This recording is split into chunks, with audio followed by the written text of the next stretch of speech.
8 грудня 2024 року назавжди увійде в історію Сирії та усього Близького Сходу як день падіння режиму Башара Асада унаслідок наступу об'єднаної опозиції на столицю країни Дамаск. Сирійська національна армія, озброєна опозиційна структура, знищила проросійську, корумповану диктаторську систему, а населення зустріло поразку Асада із полегшенням.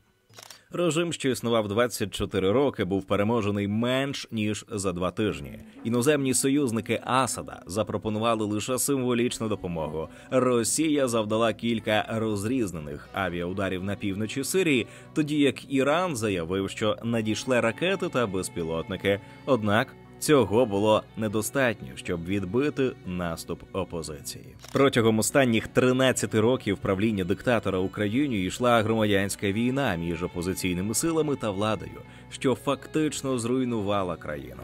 Понад 6 мільйонів осіб стали біженцями, що було третиною населення, а ще 300 тисяч цивільних загинули. За даними сирійської мережі з прав людини, 87% жертв загинули від рук сил режиму Асада та іранських військових, що перебували на території країни та підтримували владу.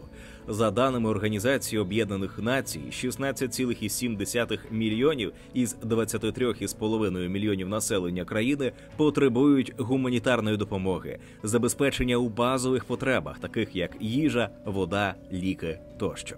Причому кількість нужденних людей зростає із кожним роком, попри незначні пониження у 2019 та 2020 роках. Сьогодні для того, щоб прогодувати себе, сирійцям потрібно в середньому витратити 77% свого доходу, що становить понад 1,2 мільйони сирійських фунтів, або ж $340 за офіційним курсом. Для порівняння, в Україні ціна базового продуктового кошику наприкінці 2024 року очікувалася у розмірі 1200 гривень, або $28,5.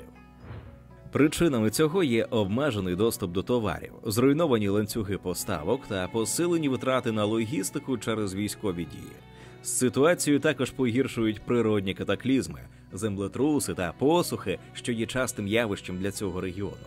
Без перебільшень, Дамаск, столиця Сирії, є найгіршим місцем для життя у світі, про що свідчить рейтинг видання The Economist, саме через обмежений доступ до базових благ та безпекову ситуацію. Диктатори, що порушують базові свободи людей, ніколи не є зацікавленими в тому, щоб працювати заради економічного процвітання.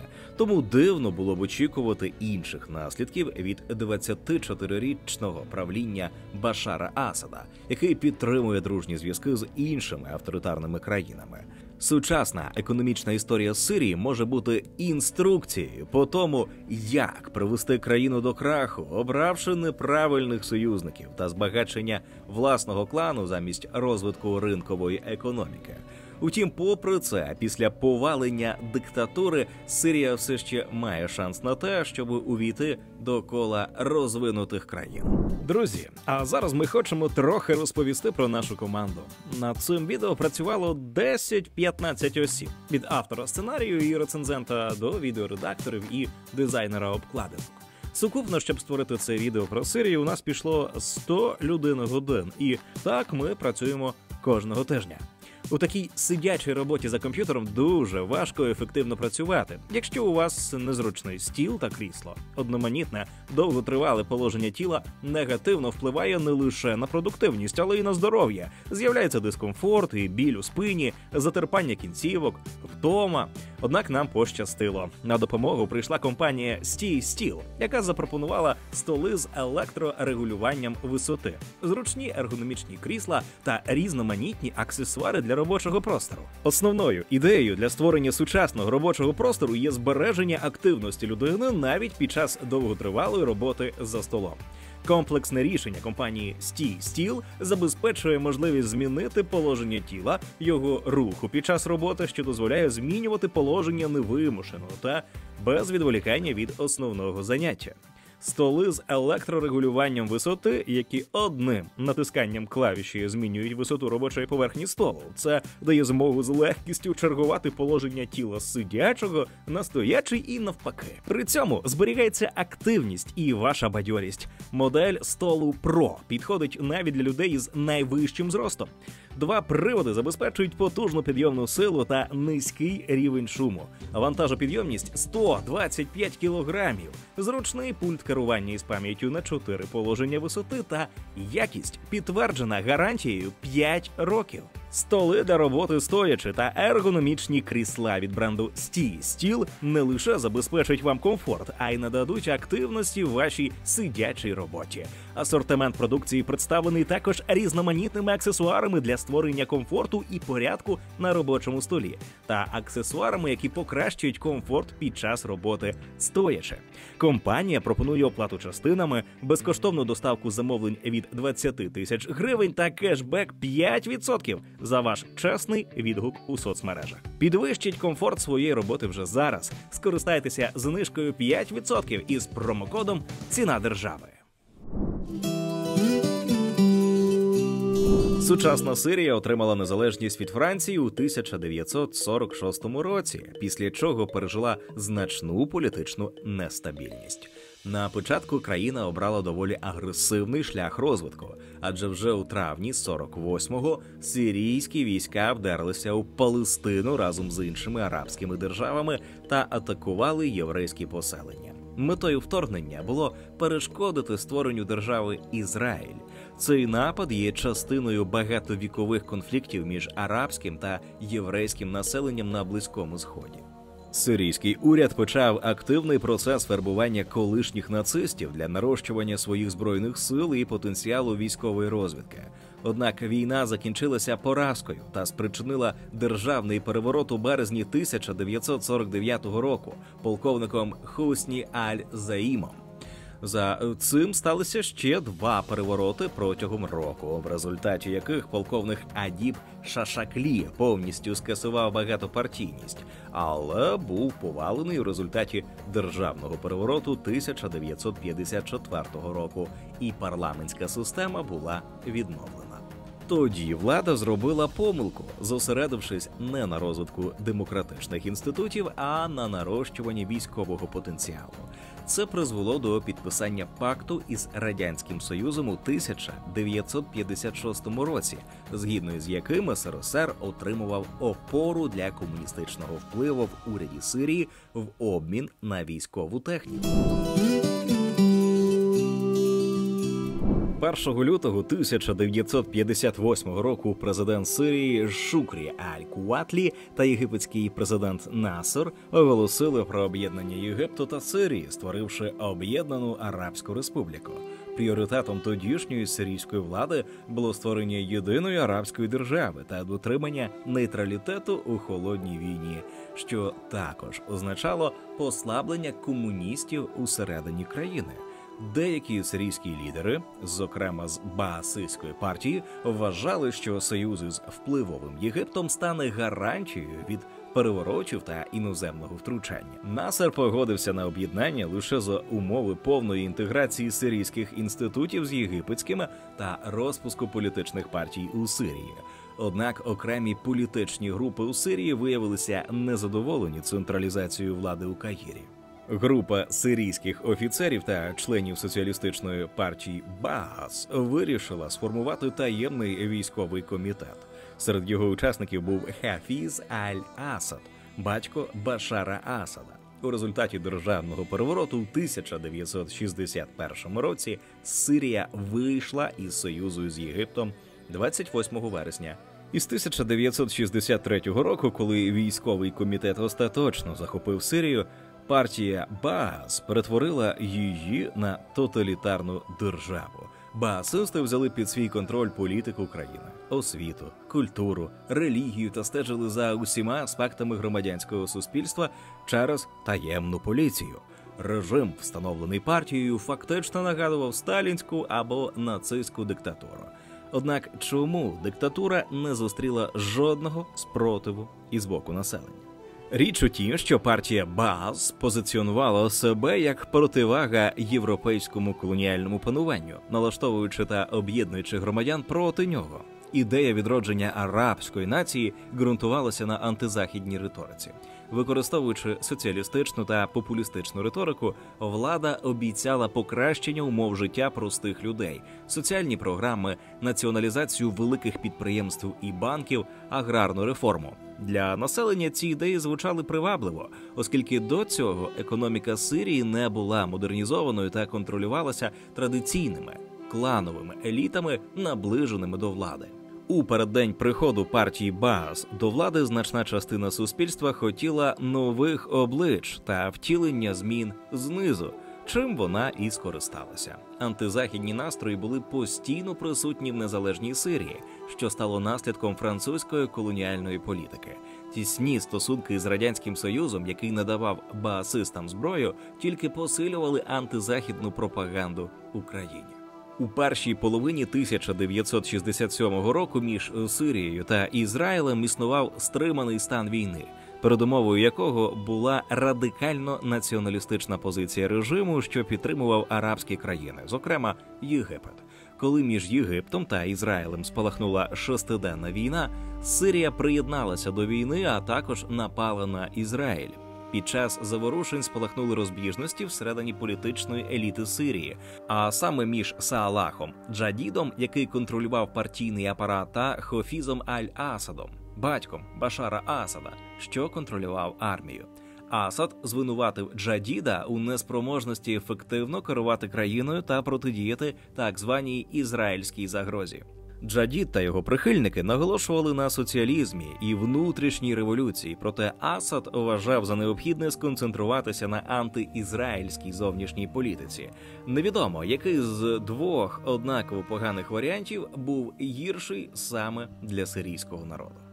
У 1970 році Хафіз Аль-Асад став лідером уряду, здійснивши переворот. Асад заклав фундамент тоталітарного режиму свого наступника, посиливши інтеграцію таємної поліції в усі сфери життя та призначивши лояльних для себе людей на ключові пости у збройних силах, бюрократії та розвідці. Культ особистості, що обертався навколо Хафіза та його родини, став основним принципом баасистської ідеології, яка стверджувала, що династії Асадів судилося правити вічно. За часів його правління сирійська армія влаштувала різанину в Хамі у 1982 році, знищивши більш ніж 40 тисяч людей, які виступали проти уряду. Це є найбільш смертоносним актом насильства держави проти населення у сучасній арабській історії.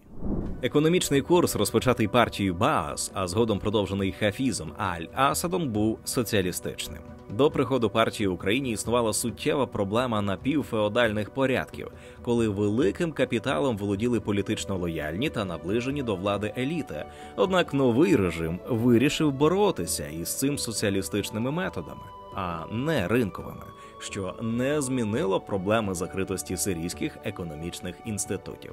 Встановили стелю, тобто максимально допустиму площу приватної землі, якою міг володіти один власник. Усе, що перевищувало цю межу, експропріювалося державою із виплатою компенсації власникам. На пільгових умовах ця земля передавалася державою тим, хто не мав власних ділянок або володів дуже маленькою площею, щоб зменшити сільську бідність та залежність селян від великих землевласників. Однак ціни на ключові сільськогосподарські культури встановлювалися державою, а місце старої політичної еліти зайняли партійні службовці. Тому суттєвого поліпшення становища населення не відбулося. Найкращі землі переважно роздавалися в регіонах, які з політичних міркувань були важливі для режиму.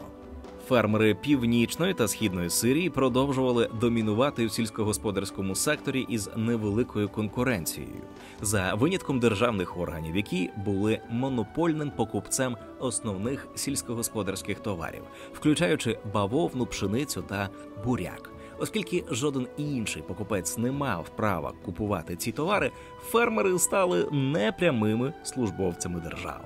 Після приходу до влади у 1970 році президент Хафіз Аль-Асад частково скасував або послабив жорсткі соціалістичні економічні заходи, запроваджені у 1963 році. Він позиціонував себе захисником інтересів приватного сектору. Однак патронаж і фаворитизм залишалися важливими силами у сирійському суспільстві. На практиці за правління Аль-Асада-старшого усі державні виробничі установи, включно із виробництвом текстилю, харчової промисловості, добрив тощо, управлялися лояльними до режиму державними службовцями. Одним із прикладів є військово-житлова корпорація, яка будувала військове житло та споруди для держави. Нею керувала родина Шалішів, двоюрідних братів президента по материнській лінії, яким вдалося таким чином накопичити величезні статки, а Ду Аль-Хіма Шаліш своєю чергою захищав президента. Управління природними ресурсами було повністю спрямовано на користь родини Асадів. Фактично, приватна власність розповсюджувалася лише на малі та середні установи. Але підприємці все одно зазнавали тиску з боку уряду через адміністрування податків, і лише хабарі чиновникам захищали від цього. Протягом 1970-х років Сирія досягла високих темпів економічного зростання, у середньому 9,7% на рік. Однак воно було нестійким, адже частково ґрунтувалося на різкому зростанні цін на нафту у результаті ембарго, введеним проти країн, що підтримали Ізраїль під час війни Судного дня у 1973 року. А саме США, Великобританія, Канада, Японія та Нідерланди. Економічному буму Сирії сприяло збільшення грошових переказів від сирійців, які працювали у багатих нафтою арабських державах, а також більший рівень арабської та іншої іноземної допомоги. Проте дуже швидко економічний бум Сирії зазнав краху у результаті швидкого падіння світових цін на нафту, зниження доходів від експорту, посухи, що вплинула на сільськогосподарське виробництво, і падіння грошових переказів заробітчан. Крім того, рівень арабської допомоги зменшився через скорочення економіки у нафтовидобувних державах. Якщо у 1974 році середній річний приріст ВВП становив 25,8%, то вже у 1977-му відбулося стрімке падіння до мінус 1,8%, а у 1989 році до мінус 13,6%. Попри зростання ВВП на душу населення із $706 США у 1973 до пікових $1775 США у 1983, падіння на 45% спостерігається між 1982 і 1990 роками. Для порівняння, ВВП на душу населення іншої країни Близького Сходу, яка, однак, обрала прозахідний та проринковий курс економічного розвитку, Ізраїль, подекуди був більшим майже у 5 разів. Щоб відновити економіку, уряд почав заохочувати розвиток бізнесу та приріст іноземних інвестицій. Попри те, що державний сектор домінував у важкій промисловості, енергетиці та великих інфраструктурних проєктах, підприємці почали активніше розвиватися у сфері легкої промисловості, торгівлі та послуг. У період із 1985 по 1986 рік з'явилися перші спроби заохотити приватні інвестиції, пільги та часткове зняття обмежень на імпортобладнання. Ключовим був Закон про інвестиції номер 10 1991 року, що полегшив регуляторне навантаження на бізнес. Інвестиції дещо зросли у 80-х-90-х роках у порівнянні з їхньою відсутністю у 70-х. Однак країна залишалася економічно невільною, а економіка була вкрай зарегульованою, і прогрес від реформ був мінімальним, про що свідчать дані індексу економічної свободи. Сирійська економіка залишалася крихкою та вразливою до кризових потрясінь через відсутність модернізації її різних галузей та орієнтацію не на виробництво, а на видобування сировини. Між 1970 і 1997 роками загальне виробництво зросло у 120,6 рази, але приблизно 80% продукту становила сировина. Подальший аналіз чистого внутрішнього продукту у 2000 році показує, що понад 30% робочої сили було зайнято у примітивному сільському господарстві, де була потрібна ручна праця. Промисловість становила 29% від загального виробництва. У ній було зайнято 13,7% робочої сили. Основна частина цього виробництва припадала на гірничо-добувну промисловість, що становило 20%, тоді як на обробну промисловість припадало лише близько 9%. Залежність від виробництва та експорту сировини робить розвиток економіки непередбачуваним. У періоду зниження цін або попиту бюджет країни стає дефіцитним. До того ж, країна, яка експортує переважно сировину, отримує меншу додану вартість, ніж якби вона розвивала переробну промисловість, тобто виготовляла товари. Саме ті, хто виготовляють та продають кінцевий продукт, отримують більшу частину прибутку. Прибутки від продажу сировини часто зосереджуються в руках вузького кола компаній чи чиновників. Це спричиняє розшарування суспільства, і фінансові потоки можуть розподілятися непрозоро. Сирія дотримувалася шляху розвитку, що приречував її на економічний провал, обираючи антизахідну орієнтацію та високий рівень державного втручання в економіку. Через корупцію і надмірну централізацію держава не завжди ефективно керувала розподіленою землею та сільгоспкооперативами. А з 1970-х років країна зіткнулася із проблемою низької продуктивності та недостатнього інвестування у нові технології.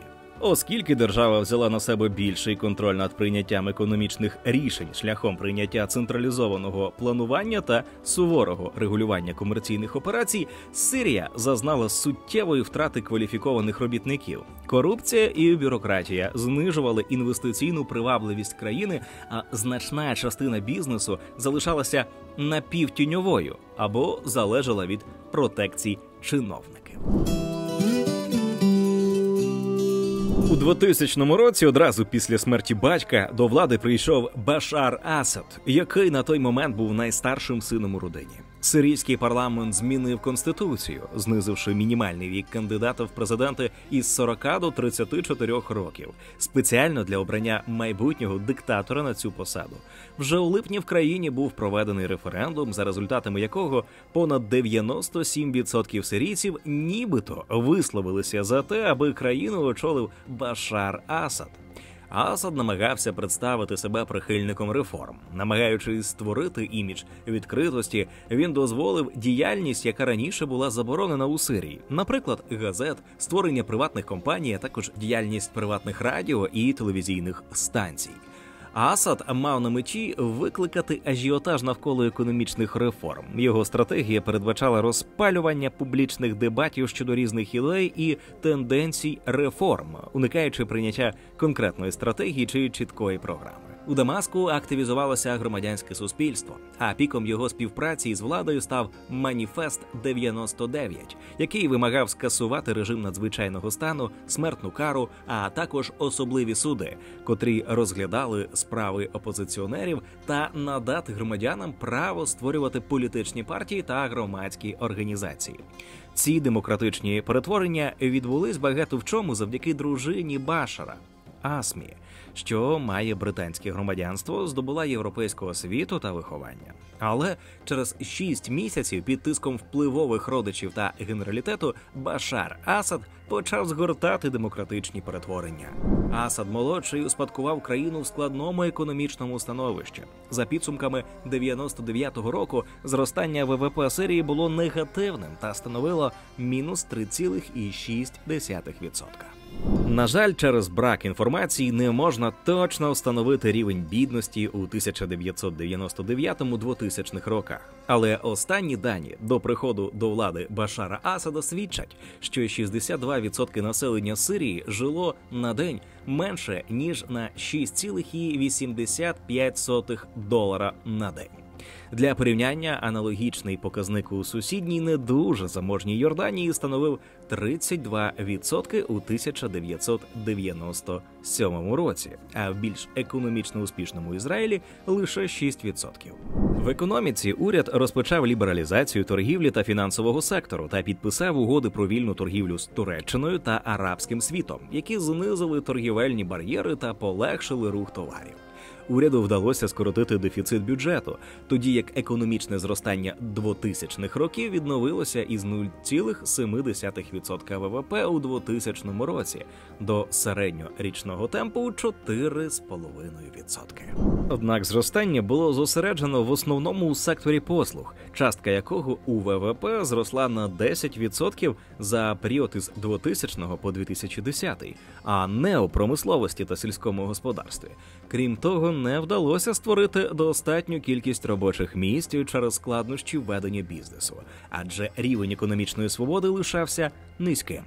Згідно з аналітичним центром Heritage Foundation, зі 100 балів показника економічної свободи Сирія мала лише 49, а найбільш проблемний ключовий показник – відсутність захисту права власності. Це призвело до високого рівня безробіття серед молоді, офіційно на рівні 20% у 2010 році, а також до зниження залучення дорослого населення на ринок праці. Якщо у 2001 році 53% осіб працездатного віку мало роботу, то у 2010-му лише 42,7%. Відсутність робочих місць у середині країни зробила Сирію залежною від ринків праці сусідніх країн.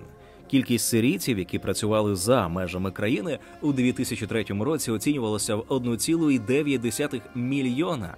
Це приблизно 37% від загальної робочої сили.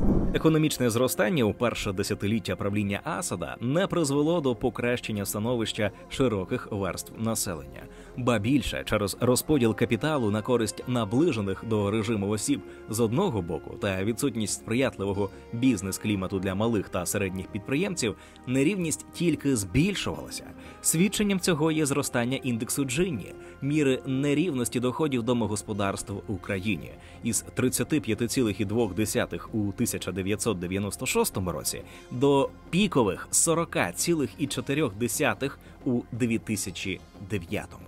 Основними бенефіціарами економічних змін в країні ставали наближені до самого Башара Асада особи. Патронаж відігравав значну роль у сільському господарстві Сирії.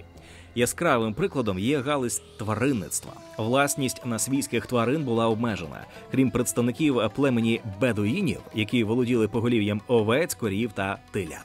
Режим перешкоджав відкриттю підприємств із цими тваринами для того, щоб уникати економічної конкуренції для племені. Спираючись на його політичну лояльність, великі інвестори утримувались від пропозицій великих тваринницьких проєктів, щоб уникнути загроз для власного бізнесу із боку держави.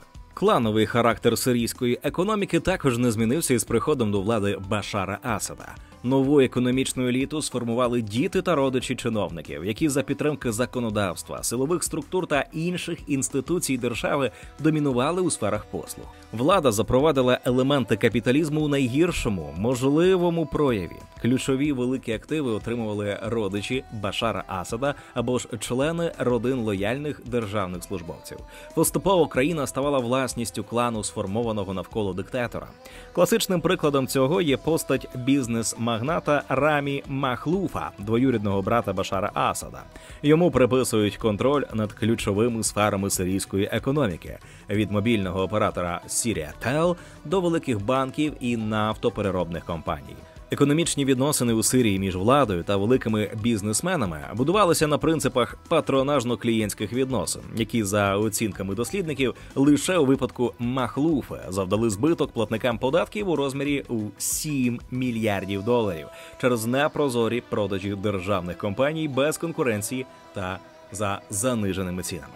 Цікаво, що коли у 2020 році Махлуфа наважився виступити з критикою уряду Асада, Міністерство зв'язку і технологій Сирії потребувало від нього сплатити ліцензійні збори у розмірі 233,8 мільярдів сирійських фунтів. Це $455 мільйонів США. за період між 2015 і 2019 роками, а податкові органи порушили окрему справу проти його телекомунікаційних компаній за ухилення від сплати податків. Тоді тиск проти бізнес-імперії Махлуфа відбувався в рамках демонстративної антикорупційної кампанії сирійського уряду, щоб втримати імідж Башара Асада, коли перед цим Саудівська Аравія виявила схованку із понад 44 мільйонами таблеток амфетаміну, які контрабандою доставлялися до королівства із Сирії у вантажі з логотипом однієї із компаній Махлуфа. Можна виділити 3 групи осіб, що збагачувалися внаслідок політики Асада. Перша – це нащадки представників попереднього, того самого режиму, таких як двоюрідні брати Асада, сини віце-президента, міністра оборони і голова сирійської військової розвідки. Друга – це люди, що були союзниками або мали близькі стосунки із представниками режиму. Третя – бізнесмени, яким вдалося протягом довгих років зберігати відносну незалежність від режиму та чиї статки та активи були значно менші, ніж у 2 інших груп. Структура економіки лишалася недостатньо модернізованою та залежною від сільського господарства та нафти, які разом становили близько половини ВВП. Сільське господарство становило близько 26% ВВП, і в ньому було зайнято 25% загальної робочої сили. Жорсткий контроль над земельною сферою, перешкоди для залучення приватного, місцевого та іноземного капіталу призвели до того, що на 2009 рік понад 70% сільськогосподарських земель не зрошувалися, через що країна була вразливою до сильних посух. Частка сільського господарства у 2008 році зменшилась до 17% ВВП порівняно із понад 20% у 2007 році. Посуха 2007-10 років мала руйнівні наслідки, особливо в східних частинах Сирії, де поголів'я овець скоротилося на 32%. Від посухи постраждали 1,3 мільйона жителів, а 60 тисяч сімей стали внутрішньо переміщеними особами. Додатковим викликом було також те, що селяни потерпали від свавілля великих орендодавців, афілійованих до режиму. У 2000 році відбулася приватизація державних фарм, що могло б стати успішним та ефективним кроком, якби вона проводилася прозоро та з урахуванням інтересів місцевого селянства. Крім того, набрати чинності новий закон про сільськогосподарські відносини, згідно із яким угоди про оренду паю були недійсними, якщо вони не були писаними. Закон також розширював права орендодавців щодо розриву договорів із селянами. Це було суттєвим регресом у порівнянні з рішенням 1958 року, згідно з яким вигнання селян із пайової землі без компенсації землевласниками та доказів недбалості орендаря є незаконним. Багато домовленостей про спільне землекористування успадковувалися роками із покоління в покоління, без письмового договору через низький рівень грамотності серед населення.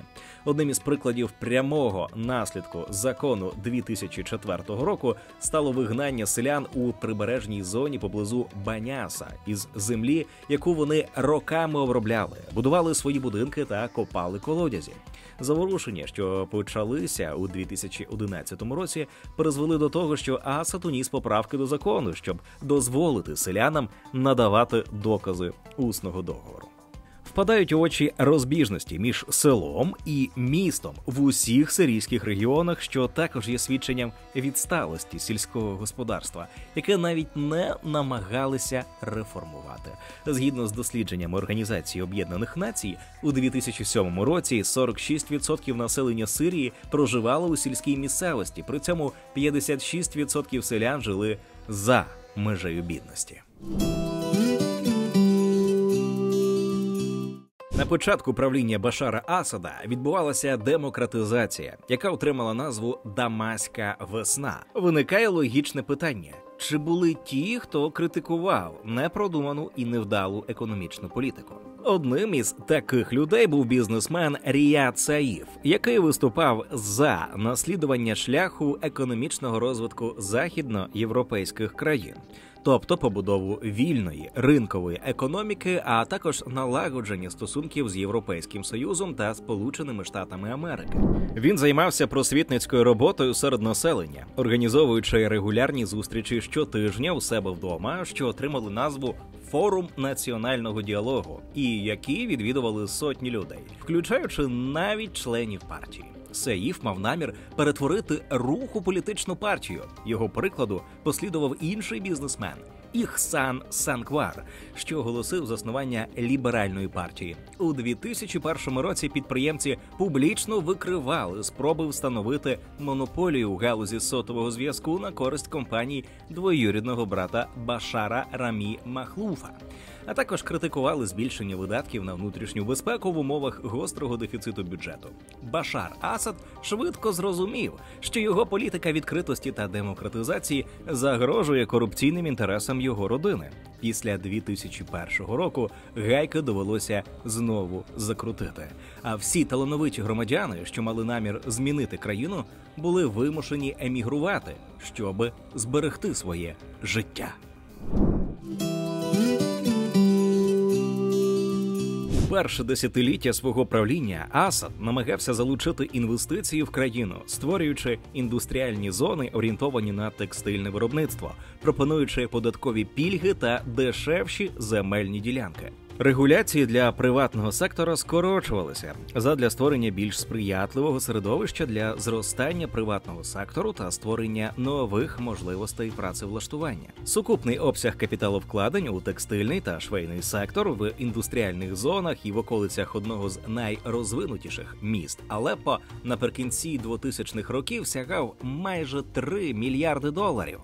Однак глобального впливу на рівень безробіття та обсяг інвестицій не відбулося, оскільки для широкого залучення інвестицій необхідні не лише пільги, а в першу чергу верховенство права для захисту інвесторів. Протягом 2000-х років пікове значення відсотка прямих інвестицій від ВВП Сирії становило 1,7% ВВП. У сусіднього Ізраїлю цей показник був 3,3% ВВП. Водночас, за даними Fraser Institute, за показником захисту прав власності бізнесу, Ізраїль протягом 2000-2010 років перевищував Сирію більш ніж удвічі. Дефіцит державного бюджету зростав, що призвело до зниження якості послуг, які пропонуються державними лікарями, а також до зниження якості освіти у державних школах і університетах. А науковий потенціал Сирії відставав, і країна залишається обтяженою значною технологічною та науковою відсталістю. Сирії не вдалося побудувати конкурентноспроможний на міжнародному рівні приватний сектор, здатний створювати робочі місця та стимулювати економічне зростання, оскільки панівні верстви населення керувалися лише особистими амбіціями. Невдалі реформи супроводжувалися зростанням нерівності і дедалі більш явними формами корупції, коли вся країна перетворилася на приватну власність обмеженого кола лояльних до режиму осіб, що зрештою стало передумовою протестів у 2011-му. Що спільного між відпочинком у Карпатах і донатом на М113? Твій донат – це внесок в покупку медеваків, які рятують життя бійців 3-ї штурмової на полі бою. А також твій донат – можливість виграти відпочинок в преміум-готелі «Морва» посеред Карпат. 7 діб проживання в готелі, харчування, спа-центр, спортзал, йога, дитячий центр та багато іншого. Всього від 100 гривень. Більше донатів – більше шансів на виграш. Та не забувай про зимову 1000 від уряду, яку теж можна задонатити на збір та отримати цілих 10 шансів на виграш відпочинку в Карпатах. Усі лінки в описі під відео. Штурмуй банку донатами.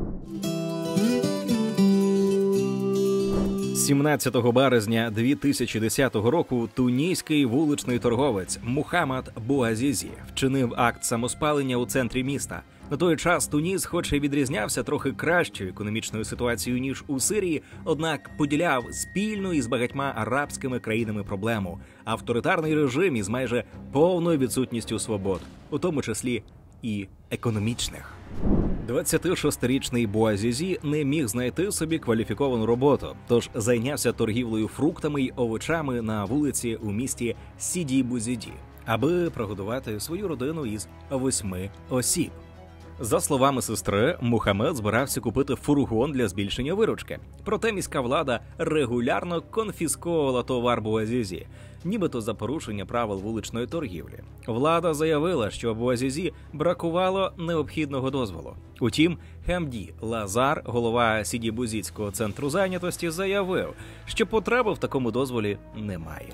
Родичі Буазізі звинувачували чиновників у тому, що вони вимагали хабаря від торговця. Зазнавши кілька невдач у спробі захистити свої права, Мухаммед Буазізі купив 2 пляшки розчинника для фарби і, виливши їх на себе, підпалив себе перед будівлею місцевої влади. Гнів населення накопичувався на владу роками через наростальну соціальну нерівність, високий рівень безробіття та корупцію, через яку Туніс втрачав понад $1 мільярд США на рік.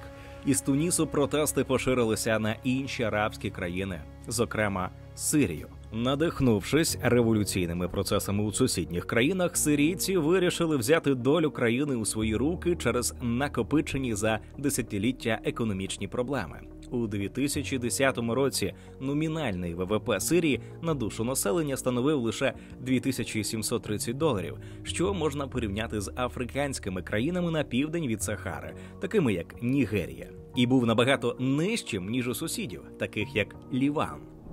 У той час, коли найбільше вигоди від сирійського режиму отримували наближені до Башара Асада еліти, а молодь відчувала найбільші соціально-економічні виклики. Рівень безробіття серед молоді, це люди віком від 15 до 24 років, у Сирії становив 26% у 2002 році, що близько до середнього рівня на Близькому Сході. Загалом, безробітна молодь становила 77% безробітного населення працездатного віку у Сирії. Відповіді на опитування показали, що більшість молодих людей активно шукали роботу, але понад 75% безробітних молодих людей шукали роботу понад рік. Цілком справедливо було б пов'язати рівень безробіття серед молоді з браком можливостей у країні та непродуманою освітньою політикою. Достатньо подивитися на дані з дослідження 2007 року, проведеного Центром розвитку Вулфенсона при Дубайській школі державного управління, присвячене серйозним проблемам безробіття серед молодих людей у Сирії. Найвищі показники безробіття простежуються серед тих молодих людей, хто завершив загальну середню освіту та має неповну або повну університетську освіту. Особливо цей показник високий у жінок. Водночас ті молоді люди, які не вміють навіть читати та писати, мають значно нижчий показник безробіття, адже, вочевидь, були готові працювати там, де не потрібна особлива кваліфікація. Система освіти у Сирії не надавала молодим людям професійних навичок, необхідних для досягнення успіху на ринку праці, що сприяло тривалому безробіттю та часто вимагало від молодих людей погоджуватися на нижчу заробітну плату та роботу нижчої якості, яка не обов'язково відповідає їхнім отриманим навичкам. Невідповідність між навичками шукачів роботи та потребами роботодавців стимулювало кидати школу. Невідповідність професій скорочувала можливості молодих людей брати участь в економіці відповідно до їхніх можливостей. Обмежені можливості навчання призводили до зниження професійної мобільності, тобто швидко і успішно оволодівати новою технікою і технологією, здобувати відсутні знання і вміння, щоб забезпечити ефективність на робочому місці. Однією із альтернатив оплачуваній роботі, яку може мати молодь, є відкриття власного бізнесу. Понад 40% молодих людей у Сирії були самозайнятими або мали власний бізнес. Однак у середині 2000-х бізнес-клімат в Україні погіршився. У 2006 році Світовий банк поставив Сирію на 130-те місце серед 175 країн за тим, наскільки легко вести бізнес. Щоб відкрити бізнес у Сирії, потрібно вдвічі більше днів, ніж у країнах Організації економічного співробітництва та розвитку, серед яких країни Європейського Союзу, Сполучені Штати Америки, Австралія, Японія тощо. Вимоги щодо мінімального капіталу в Сирії були вищими, ніж для Близького Сходу та Організації економічного співробітництва та розвитку.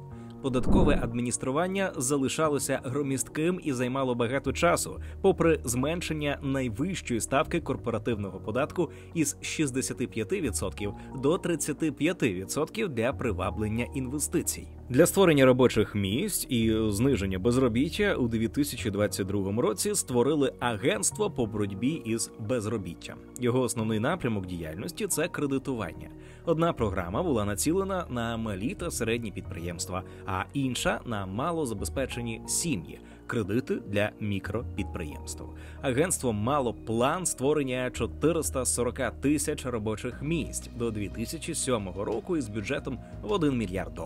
Однак мети не досягнули, а молодь майже не отримала користі від агентства під час пошуку та знаходження роботи. Це вчергове доводить, що створення додаткових державних органів за кошти платників податків не вирішує фундаментальних економічних проблем. Ще однією верствою населення, яка мало багато претензій до режиму Асада, було селянство. Заворушення збіглися із найсильнішою посухою, яка тривала із 2006 по 2011 рік і призвела до масового неврожаю, зростання цін на харчові продукти та масової міграції фермерських сімей до міських центрів. Ця міграція напружила інфраструктуру, яка вже обтяжена напливом близько 1,5 мільйонів біженців від війни в Іраку. Посуху пов'язують із глобальним потеплінням. Однак за всі ці роки влада так і не налагодила адекватне водопостачання та зрошення земель у найбільш посушливих регіонах. Причиною була корупція, завищення цін, зриви термінів привілейованим постачальниками тощо. Ситуація з правами людини у Сирії станом на 2010 рік залишалася предметом жорсткої критики з боку міжнародних організацій. У звіті Human Rights Watch, опублікованому безпосередньо перед початком повстання 2011 року, йшлося, що Асаду не вдалося суттєво покращити стан прав людини із моменту приходу до влади. Асад, який прийняв владу від свого батька 17 липня 2000 року, пообіцяв більшу прозорість і демократію, але не зміг їх реалізувати. У 2010 році сирійські суди окремо дали 3 роки в'язниці 2 провідним правозахисникам – 78-річному Хайтаму Аль-Малеху та 42-річному Муханаду Аль-Хасані за критику ситуації з дотриманням прав людини в країні. Репресії тривали. Попри потепління із 2007 року у відносинах як із США, так і з Європейським Союзом. І хоча порушення прав людини були менш серйозними, ніж у 80-х роках, коли сили безпеки здійснювали вбивства та викрадення, надзвичайний стан, запроваджений у 1962 році, залишався чинним, що дозволяло спецслужбам здійснювати арешти без ордерів і безкарно катувати. Цензура ЗМІ залишалася і охоплювала такі сервіси, як Facebook і YouTube. Журналістів і блогерів заарештовували і судили у суді державної безпеки за реалізацію свого права на свободу слова. Політично Сирія залишалася де-факто однопартійною державою. 1,7 мільйона сирійських курдів, найбільша неарабська етнічна меншина в Україні, регулярно зіштовхувалася із дискримінацією та переслідуваннями. Велика кількість людей залишаються без громадянства, попри обіцянку президента вирішити їхнє становище. Асад, який виграв другий президентський термін на безальтернативному референдумі у 2007 році, зазначав, що його пріоритетом є економічні реформи і звинувачує регіональні обставини, такі як вторгнення в Ірак і конфлікт з Ізраїлем, у стримуванні реформ, які він хотів здійснити. У березні 2011 року народне невдоволення призвело до широкомасштабних протестів і продемократичних мітингів по усій Сирії. Численні протести були жорстоко придушені силами безпеки в смертоносних репресіях за наказом Асада, що призвело до десятків тисяч смертей і затримань цивільних осіб. Сирійська революція трансформувалася у повстання із формуванням ополчення по всій країні, що переросло в повну громадянську війну до 2012 року. Сирійські повстанські групи отримували політичну, матеріально-технічну та військову підтримку із боку США, Туреччини, Саудівської Аравії та Ізраїлю. У придушенні заворушень сирійський уряд підтримали Іран, ліванське ополчення Хезбола та Росія, яке наносило авіаудари містам Ідліб, Хамму та Алеппо. Вступ Росії у війну у Сирії у вересні 2015 року був вирішальним чинником щодо втримання влади Асадів. Із 2011 року інтенсивні бої та масове дезертирство послабили проурядову армію. Крім того, сирійський уряд втратив контроль над великими частинами кількох провінцій – Ідліб, Алеппо, Ракка, Дейр-аз-Зор, Хасака, Дерра та Кунейтра. Російське втручання зупинило просування опозиції, яку підтримували Захід, Туреччина та країни Перської затоки, і фактично зберегло баасистський режим у Дамаску. Вагнерівці брали участь у бойових діях, а країни проводили спільні військові навчання. Однак російсько-сирійські військові та економічні відносини були тісними ще до початку війни. Присутність Росії у Сирії сягає корінням у радянські відносини із батьком Асада, що призвело до того, що у 1971 році Москва отримала критично важливий для себе актив – доступ до глибоководного середземноморського порту у Тартусі. Радянський Союз був основним постачальником зброї для Сирії. У середині 1980-х років Тартус був модернізований і став 720-м пунктом матеріально-технічного забезпечення радянського флоту. Російський флот продовжував використовувати Тартус після розпаду СРСР у 1991 році. До 1990-го Сирія заборгувала Москві понад 13 мільярдів доларів, головним чинником через закупівлі зброї Дамаском. У 2005 році понад 70% боргу було списано в обмін на гарантії для Росії базування у Тартусі, що дозволило Сирії закуповувати нове озброєння та приймати його у порту. Навіть напівпостійна база у Тартусі дозволяла російському флоту розширити свою присутність у східній частині Середземного моря. Станом на 2011 рік російські компанії вже мали значну присутність в інфраструктурі та енергетичному секторі Сирії.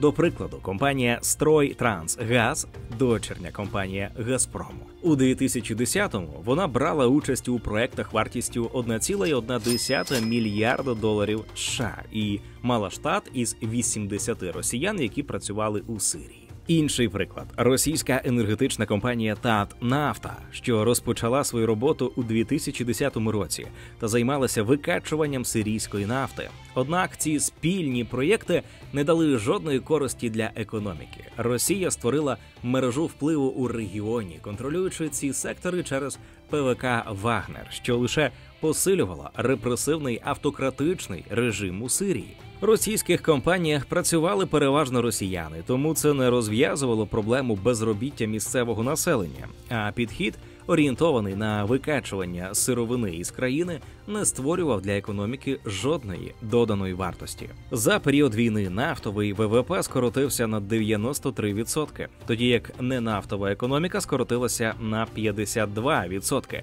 через серйозне руйнування інфраструктури, обмежений доступ до палива та електроенергії, низьку ділову довіру та зруйновану логістику. Отже, інвестиції РФ ніяк не допомогли Сирії відновити економічне зростання після початку руйнівної війни. Лише із 2011 року до кінця 2016 року сукупні втрати ВВП Сирії оцінюються в 226 мільярдів доларів, що приблизно в 4 рази перевищує показник ВВП Сирії у 2010 році. Асад поглиблював залежність від Російської Федерації та грабував країну. Як повідомляла Financial Times, Башар Асад вивіз літаками готівку на суму 250 мільйонів доларів, коли в цей час країна стикалася із гострим дефіцитом іноземної валюти. Сам диктатор зі своєю родиною у різні періоди із 2013 по 2019 роки придбав мінімум 19 квартир у житлових комплексах на території Москва-Сіті, оціночна вартість яких складає 40 мільйонів доларів. Антизахідні настрої в Україні ще до громадянської війни часто підігрівалися згадками про колоніальне минуле Сирії. Однак після 2010 року правління Асада поступово призводило до колоніальної залежності від РФ. Протягом цього часу Сирія використовувалася Росією для випробування зброї проти цивільного населення, або ж рекрутингу найманців. Завдяки російській присутності родина Асадів повернула собі більшість великих міст та станом на 2021 рік утримувала близько 60% території країни.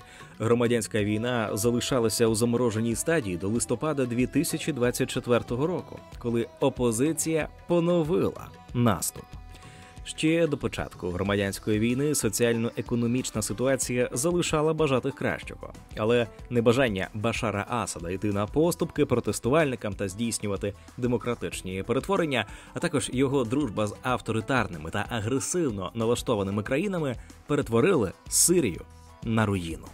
Рівень бідності в Сирії є безпрецедентним. Понад 85% сирійців на півночі Сирії мають борги. Понад 90% не можуть їх погасити. 60% купують харчові продукти в кредит. Майже 50% вказують основним джерелом доходу продаж продуктів, а у 40% родин практикується дитяча праця. У результаті воєнних зіткнень та бомбардувань велика частина інфраструктури країни зараз зруйнована. Більше мільйона людей залишаються без доступу до водопостачання та медичної допомоги. Оскільки легальні економічні галузі були остаточно зруйновані під тягарем війни, санкцій та здирництва режиму Асадів, наркотики без перебільшення стали основним експортним товаром Сирії та джерелом твердої валюти. У 2020 році правоохоронці низки країн світу вилучили сирійський наркотик наймення Каптоган – амфетамін, вартістю $3,4 мільярдів США. Для порівняння, прибуток від експорту сирійської оливкової олії склав $122 мільйони на рік. Прибутки від продажу наркотиків фінансували центральний уряд Сирії. Витоки згубної індустрії сягають 90-х років, коли частина ліванських територій перебували під сирійською окупацією. Коли в Лівані спалахнула громадянська війна ще у 1975 році, офіційний Дамаск заявив, що прагне стабілізувати ситуацію протистояння між християнами та мусульманами. У 1976 році сирійські війська війшли на територію Лівану. Спочатку нібито із миротворчою місією. Однак фактичною метою перебування там сирійського контингенту було запобігання посиленню там ізраїльських чи американських позицій. Ліванська долина Бека була основним джерелом гашишу в регіоні. Але масове виробництво наркотиків у Сирії почалося лише після того, як у 2011 році почалася громадянська війна. Шиїтські бійці з Афганістану та Лівану, які приїхали підтримати сирійський режим, привезли свої навички виготовлення та торгівлі наркотиками. Хезболла – найбільше шиїтське ополчення Лівану, яке надало вирішальну підтримку режиму Асада, заволоділо великими територіями по той бік кордону в сирійських горах Каламуну. Сирійці розширили вирощування гашишу та розвинули виготовлення каптагону у промислових масштабах. Виробництво синтетичних наркотиків залежало від імпорту матеріалів для приготування з Індії, Латинської Америки та Росії. Згідно із розслідуваннями The New York Times, у Сирії були необхідні компоненти – експерти для змішування наркотиків, приміщення колишніх фабрик для приховування великої кількості таблеток, доступ до середземноморських судноплавних шляхів і налагоджені контрабандні шляхи до Йорданії, Лівану та Іраку. У міру того, як війна тривала, економіка країни руйнувалася, а все більше сподвижників Асада потрапляли під міжнародні санкції, деякі з них інвестували в Каптагон. Таким чином виник пов'язаний із державою картель, який об'єднав військових офіцерів, керівників міліції, торговців, чий бізнес процвітав під час війни, і родичів Асада. Наприклад, 2020 року італійська поліція виявила на одному кораблі 84 мільйони таблеток вартістю понад 1 мільярд євро. Експорт наркотиків дозволив режиму Асада отримувати тверду валюту, виплачувати щоденну зарплату державній армії під час громадянської війни.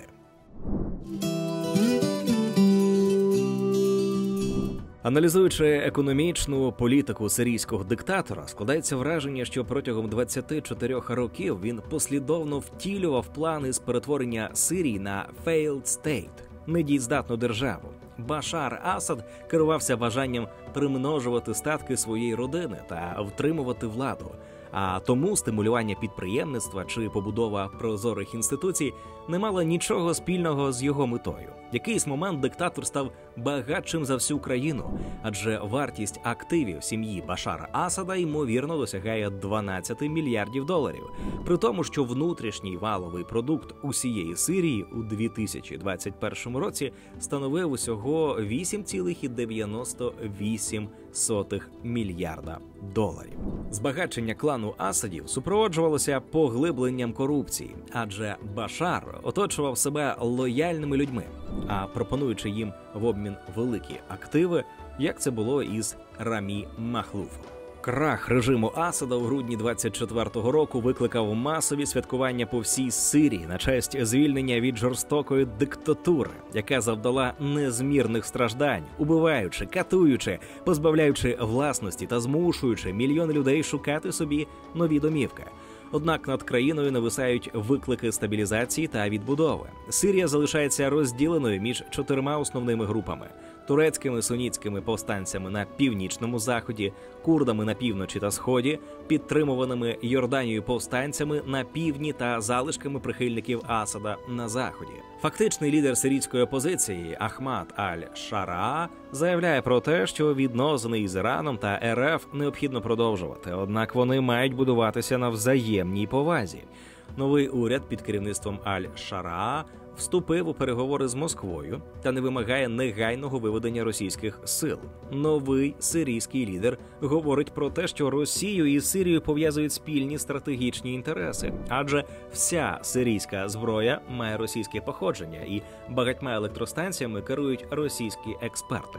Подібні заяви можуть стати передвісником поглиблення залежності Сирії від Росії та продовження авторитарного шляху розвитку. Однак опозиція Асаду є дуже неоднорідною.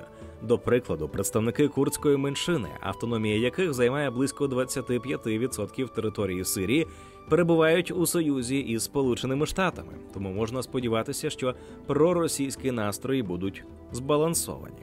Повстанців, які скинули Асада, очолила організація Хаят Тахрір аш-Шам, визнана Сполученими Штатами Америки та Європейським Союзом терористичною. Якщо ісламістська група отримає монополію на владу у повоєнній Сирії, існує також велика ймовірність провалу у побудові забезпечення прав меншин та нормалізації відносин із розвинутими демократіями. На територіях, які контролювала ХТШ, вона консолідувала владу переважно через репресії, тому ризик встановлення авторитарного та одноосібного контролю залишається ймовірним. Шараа також заявив, що організація виборів в Україні може зайняти до 4 років, а для завершення нової конституції може знадобитися 3 роки, що є зрозумілим в умовах повного руйнування країни. Однак завжди є ризик того, що ці процеси будуть штучно затягуватися для утримання монополії на владу. Для додаткового контролю за своєчасністю процесу організації виборів частина сирійської опозиції могла б залучити представників міжнародних організацій – США або ЄС, адже прозорість та підзвітність є ключовим фактором для побудови майбутньої молодої демократії. Викликом залишається вибір майбутнього вектору зовнішньоекономічних відносин, адже для країн Перської затоки повалення Асада викликає неоднозначну реакцію. У той час, як Катар може скористатись можливістю фінансувати новий уряд, Саудівська Аравія та Об'єднані Арабські Емірати залишаються обережними щодо ісламістського правління та обережно ставляться до фінансової допомоги без чіткої прибутковості. Їхній підхід, ймовірно, залежатиме від того, хто очолить Сирію після Асада, тому обрання легітимної влади є першим кроком для налагодження взаємин із багатими країнами Затоки. Саудівська Аравія, Об'єднані Арабські Емірати та Катар можуть виступити інвесторами для відбудови сирійської інфраструктури, а також торговими партнерами у продажі сирійського текстилю або сільськогосподарських продуктів. Без демократичного процесу обрання нової влади складно буде налагодити відносини з Європейським Союзом та США, які могли б допомогти із фінансуванням для відновлення інфраструктури, що заохотило б повернення біженців та переміщених осіб. Щоб сирійська опозиція змогла отримати значну підтримку з боку Сполучених Штатів, вона повинна діяти швидко, щоб представити прагматичне та єдине бачення перехідного уряду, демократичних виборів і сталого управління. Ця ясність особливо важлива з огляду на те, що новообраний президент Дональд Трамп заявив про незацікавленість у поглибленні участі США у Сирії. Налагодження відносин із США може бути позитивним сигналом для Ізраїлю, але для цього влада має остаточно відмовитися від радикальних панарабських поглядів. Однак Ізраїль має конфлікт інтересів із Туреччиною, яка підтримує частину сирійської опозиції. Тому сирійський уряд має уникати втягнення у конфлікт за участю Ізраїлю та Туреччини, адже це може перешкодити відбудові країни та досягнення стабільності. У внутрішній політиці нова сирійська влада має не допустити повторення кроків Башара Асада, що був зосереджений не на розвитку країни, а на побудові мережі лояльного клану. Серед меншини алавітів залишаються прихильники Асада та представники колишніх політичних еліт. Однак весь державний апарат Сирії потребує повного перезавантаження. Першочерговою задачею для відновлення економіки є дерегуляція бізнесу та технологічний розвиток аграрних районів та створення іригаційних систем із залученням міжнародної допомоги та іноземних інвестицій у модернізацію ведення сільського господарства. Адже сьогодні Сирія відчуває критичну нестачу продовольства. Однак інвестиційна привабливість країни, від якої залежить майбутня повоєнна відбудова, є неможливою без стабілізації безпекової ситуації та встановлення демократичного урядування. Тому сьогодні це залишається першим пріоритетом для опозиції. Ми уважно читаємо усі ваші коментарі. Напишіть, чи вдасться Сирії відновитися після руйнівного правління клану Асадів, і які уроки може для себе вивчити Україна. Це відео було створено завдяки підтримці Atlas Network. Думка авторів відео не обов'язково має збігатися із Atlas Network. Друзі, 70% наших глядачів не підписані на наш YouTube канал. Ви допоможете у поширенні економічної свободи в Україні вашою підпискою на ціну держави, лайком цього відео та коментарем під ним. Також ми дякуємо усім жертводавцям, патронам та спонсорам на Ютубі. Кожна ваша гривня наближає в Україні економічне процвітання та добробут, адже ми не просто робимо відео, а просвіщаємо виборців, які обиратимуть справжніх реформаторів. Допоможіть нам у цьому. Посилання про підтримку ціни держави в описі. Підтримайте поширення якісного україномовного відео від ціни держави. Підпишіться на канал, залиште коментар під відео та поставте вподобайку.